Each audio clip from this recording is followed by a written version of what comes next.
क्या हुआ यार, ऐसे देवदास मन के क्यों बैठा है? क्या कहूँ यार, ऑफिस में मुझे परेशान किया जा रहा है। मैंने कुछ किया ही नहीं, फिर भी मेरे कलीग लोग मेरे पे झूठे एलिगेशंस लगा रहे हैं, जिसकी वजह से मेरा इंप्रेशन और मेरा परफॉर्मेंस दोनों डाउन हो गया है। चल मैं तुझे त्र्यंबकेश्वर ज्योतिर्लिंग की स्टोरी सुनाता हूँ। मुझे कोई स्टोरी वोरी नहीं सुनी, तेरे पास सॉल्यूशन है तो बता।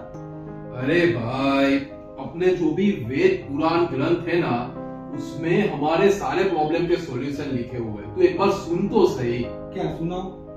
देख, त्र्यंबकेश्वर ज्योतिर्लिंग जो है ना, वो दुनिया का एक ऐसा शिवलिंग है जो पृथ्वी के ऊपर नहीं, पृथ्वी के अंदर है। क्या बात कर रहे हैं? हाँ, इसमें 3 छोटे छोटे शिवलिंग है जो हमारे त्रिदेव यानी कि ब्रह्मा, विष्णु, महेश का प्रतीक माना जाता है। और यहाँ पे पूजा करना हमारे त्रिदेव की पूजा करने के बराबर माना गया। और आगे सुनो। चल सुनाता हूँ। दक्षिण के ब्रह्म पर्वत पर गौतम ऋषि तपस्या कर रहे थे। उनके साथ वहां उनके पत्नी अहल्या जी भी रहते थे। उस समय लगभग 100 साल से उस क्षेत्र में बारिश नहीं हुई थी। उस क्षेत्र में पीने के लिए भी जल नहीं था। इस संकट की मुक्ति के लिए बहुत ऋषियों ने वहां पे समाधि ले ली थी। और इसी संकट की मुक्ति के लिए गौतम ऋषि ने वर्षा के देव वरुण देव की तपस्या आरंभ की। लगभग 6 महीने पश्चात वरुण देव प्रसन्न हुए और वहां वरदान देने के लिए आए। तब गौतम ऋषि ने कहा, हे देव, आप मुझे वरदान दीजिए कि इस क्षेत्र में बारिश होने लगे। तब वरुण देव ने कहा, ये पूरा जगत भगवान शिव के अधीन है। ये वरदान केवल भगवान शिव ही आपको दे सकते हैं। आप कुछ और मांग लीजिए। तब गौतम ऋषि ने कहा, देव, आप मुझे जलदान दीजिए। तब वरुण देव ने कहा, ऋषि, आप एक खड्डा खोदिए, मैं उसको जल से भर दूंगा और वो जल कभी खत्म नहीं होगा। ये सुनकर गौतम ऋषि ने खड्डा खोद दिया और वरुण देव ने उसको जल से भर दिया और साथ में कहा, इस स्थल पर किया गया पुण्य, कर्म, दान, धर्म, हवन, तपस्या सब सफल होगा। ऐसे ही समय बीतता गया। कुछ समय के बाद एक दिन जब गौतम ऋषि ने उनके शिष्यों को जल लाने के लिए भेजा, तब पहले से ही उस खड्डे पर दूसरे ऋषियों की पत्नियां जल भर रही थी। उन्होंने गौतम ऋषि के शिष्यों को डांट कर वहां से भगा दिया बिना जल लिए। ये सुनकर देवी अहल्या ने खुद जल लेने के लिए जाना शुरू किया। उस दिन के पश्चात हर रोज देवी अहल्या ही जल लेने के लिए जाने लगी। एक दिन जब देवी अहल्या जल लेने के लिए गए, तब दूसरे ऋषियों की पत्नी ने जानबूझकर उनसे झगड़ा करना आरंभ कर दिया और फिर घर पर आकर अपने ऋषि पतियों से झूठी कंप्लेन कर दी कि हमें जल लेने के लिए मना किया जा रहा है। ये सुनकर सब ऋषियों क्रोधित हो गए और उन्होंने श्री गणेश की तपस्या करना आरंभ कर दिया। कुछ समय के बाद गणेश जी प्रसन्न हुए और वरदान मांगने के लिए कहा। तब उन ऋषियों ने कहा, आप प्रसन्न हैं तो हमें ऐसा वरदान दीजिए कि गौतम ऋषि ये स्थान छोड़कर चले जाए। तब गणेश जी ने कहा, गौतम ऋषि का कोई दोष ही नहीं है, आप कुछ और वरदान मांग लीजिए। तब वो ऋषियों नहीं माने और मजबूरन गणेश जी को उनको वरदान देना पड़ा। अपने वरदान को पूरा करने के लिए गणेश जी गाय के रूप में आए और खाना खाने के लिए गौतम ऋषि के खेत में चले गए। जब गौतम ऋषि ने देखा कि एक गाय उनका खेत में नुकसान कर रही है, तब उन्होंने एक तिनके की मदद से उस गाय को वहां से बाहर ले जाना चाहा। उस तिनके से पीड़ित होकर गाय वहीं पे गिर गई और मर गई। ये देखकर गौतम ऋषि बड़े ही दुखी हुए। उन्होंने उनकी पत्नी अहल्या जी से कहा, देवी, मुझसे बड़ा पाप हो गया है, गौ हत्या जैसा भयंकर पाप हो गया है। तभी बाकी सब ऋषि भी वहां पर आ गए और गौतम ऋषि को बुरा भला कहने लगे और उस स्थान छोड़ने पर मजबूर कर दिया। तब गौतम ऋषि ने कहा, आप मुझे इतना बताइए कि गो हत्या के पाप से मैं बचूं कैसे, इसका प्रायश्चित क्या है। तब उन्होंने कहा, आपको पवित्र गंगा जी के जल में स्नान करना होगा और भगवान शिव की पूजा करनी होगी। ये सुनकर गौतम ऋषि अपनी पत्नी और शिष्यों के साथ वहां से चले गए। उन्होंने ब्रह्मगिरी पर्वत की परिक्रमा की, वहां पे भगवान शिव का पार्थिव शिवलिंग स्थापित किया और हर रोज पूजा करने लगे। कुछ समय पश्चात भगवान शिव प्रसन्न हुए। उन्होंने गौतम ऋषि से वरदान मांगने के लिए कहा। तब गौतम ऋषि ने कहा, हे प्रभु, आप मुझे वरदान दीजिए कि मैं गो हत्या जैसे भयंकर पाप से बच जाऊं। मुझे ऐसा वरदान दे दीजिए। तब भगवान शिव ने कहा, हे ऋषिवर, आप निर्दोष है, ये उन दुराचारियों की रचाई हुई माया है। ये सुनकर गौतम ऋषि बड़े प्रसन्न हुए। उन्होंने भगवान को कहा, प्रभु, आप गंगा जी को प्रकट कर दीजिए, मुझे यही वरदान चाहिए अब। ये सुनकर भगवान शिव ने गंगा जल दिया और उस गंगा जल में से माता गंगा का स्त्री स्वरूप प्रकट हुआ। तब गौतम ऋषि ने माता गंगा की स्तुति करना आरंभ कर दिया और फिर उनसे वरदान मांगते हुए कहा, हे माता, आप आपके पवित्र जल से मेरे सारे पाप धो लीजिए। माता गंगा ने प्रसन्न होकर गौतम ऋषि के सारे पाप धो लिए। तब माता गंगा ने वहां से जाने की आज्ञा मांगी।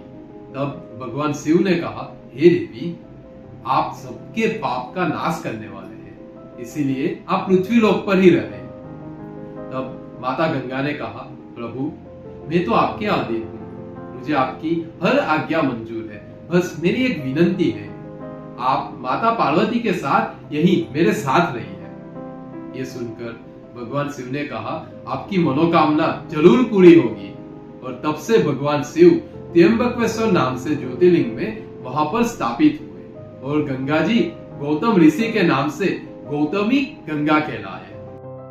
तूने स्टोरी सुनी, तुझे कुछ सॉल्यूशन समझ में आया इसमें से? हाँ, मुझे समझ में आया है। चल मैं तुझे सुनाता हूँ। कितनी भी टफ सिचुएशन क्यों ना आए, अगर आप सच्चे हैं तो आपको अपने लाइफ में अच्छे कर्म का फल मिल ही जाएगा। भगवान के घर में देर है, अंधेर नहीं। बस आपको बुरे व्यक्ति के साथ रह के, उनकी संगति में रह के बुरे आचरण नहीं करना है। अब हम देखेंगे कि त्र्यंबकेश्वर ज्योतिर्लिंग की स्टोरी से बिजनेस वर्ल्ड में और हमारे प्रोफेशनल लाइफ में हम क्या सीख सकते हैं। हम पर कितने भी एलिगेशन क्यों ना लगे हो, अगर हम सच्चे हैं तो उसमें से बाहर आने का कोई ना कोई रास्ता जरूर मिलता है। हमने देखा था कि जैसे स्टीव जॉब्स को अपनी खुद की बनाई हुई कंपनी एप्पल में से ईयर 1985 में बाहर निकाल दिया गया था। फिर उन्होंने नेक्स्ट कंपनी को स्टार्ट किया। ईयर 1997 में उनको एप्पल कंपनी में वापस बुलाया गया और उन्होंने एप्पल को खत्म होने से बचा लिया। अगर हम सही है तो हमें हमारे कर्मों का फल जरूर मिलता है। जैसे स्टीव जॉब्स को 12 साल तक उनकी खुद की कंपनी से बाहर लेना पड़ा, लेकिन जब वो सच्चे थे तब उनका वापस आकर उस कंपनी को बचाना पॉसिबल हुआ।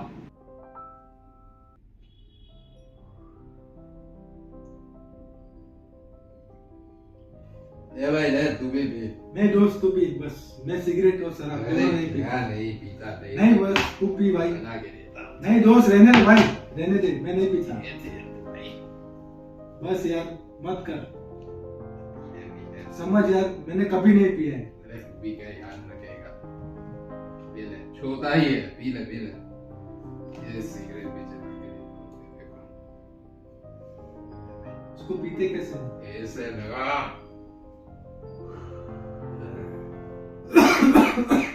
हमें छोटा बच्चा है क्या? जल्दी पे जल्दी, दूसरा बना के देता हूँ। हमें बुरे आचरण वाले व्यक्तियों के साथ नहीं रहना चाहिए। उनके साथ रहकर हम भी उनके जैसे ही बन जाते हैं और अच्छे निर्णय, सही निर्णय लेने की अपनी ताकत को खो देते हैं। जैसे हमने महाभारत में देखा कि दुर्योधन भी मामा शकुनी के साथ रहकर उनके जैसे ही बन गए और वो सब नॉलेज होने के बावजूद भी उनके जैसे दुष्ट कर्म करने लगे। जैसा संग वैसा रंग। अब मैं आपको एक ब्राह्मण और बिच्छू की कहानी सुनाता हूँ। एक बार ब्राह्मण नदी किनारे पूजा कर रहे थे। तब उन्होंने देखा कि एक बिच्छू नदी में गिर गया और वो डूब रहा था। तब ब्राह्मण ने जाकर अपने हाथों से बिच्छू को निकालने की कोशिश की, लेकिन बिच्छू ने ब्राह्मण के हाथों में काट लिया। तब वो फिर से नदी में गिर गया। ब्राह्मण ने फिर से अपने हाथों से निकालने की कोशिश की, लेकिन बिच्छू ने फिर से काटा और वो फिर से नदी में गिर गया।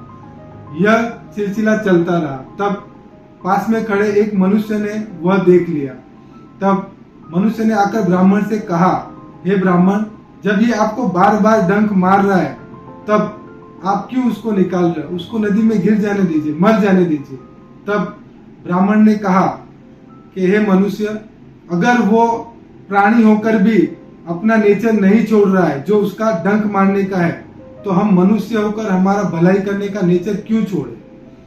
इससे हमको यह सीख मिलती है कि हम किसी के भी संगति में रहे, अगर वो बुरा आचरण कर रहा है तो हमको हमारा अच्छा आचरण करना नहीं छोड़ना चाहिए।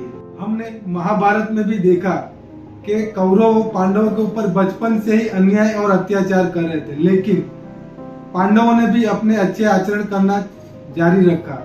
उन्होंने युद्ध के पहले भी श्री कृष्ण भगवान को युद्ध के समाधान के लिए उनके पास भेजा, लेकिन वह नहीं माने और युद्ध हुआ और आखिरकार युद्ध में पांडवों का विजय हुआ। सो इससे हमको यही सीखने को मिलता है कि कुछ भी हो जाए हमको हमारा अच्छा आचरण नहीं छोड़ना चाहिए।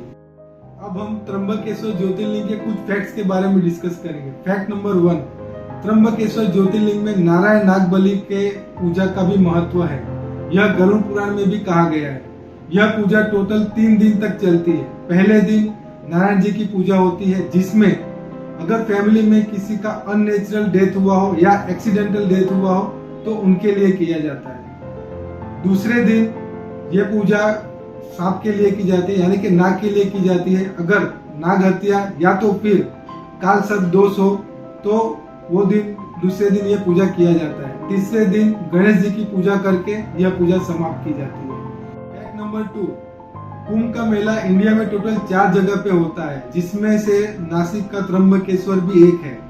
यहाँ पर हर 12 साल में एक बार कुंभ का मेला लगता है, जिसको नासिक त्रिंबक कुंभ के नाम से जाना जाता है। फैक्ट नंबर 3, यहाँ पर आए हुए कुशावल तीर्थ में नहाने का भी महत्व है। यहाँ पर स्नान करने से पापों से मुक्ति मिलती है और यह साउथ के रिवर यानी कि साउथ के गंगा का ही एक पार्ट है। हमने ज्योतिर्लिंग की स्टोरी से हम अपनी लाइफ में क्या सीख सकते हैं उस पर डिस्कस किया। दूसरे सारे ज्योतिर्लिंग की स्टोरीज और उससे हम अपनी लाइफ में क्या सीख सकते हैं उसके लिए आप ऊपर वाला प्लेलिस्ट देख सकते हैं, और अष्टवक्र गीता से हम अपनी लाइफ में क्या पॉजिटिव बदलाव कर सकते हैं उसके लिए नीचे वाला प्लेलिस्ट देख सकते हैं। कमेंट कीजिए हमारे साथ। हर हर महादेव।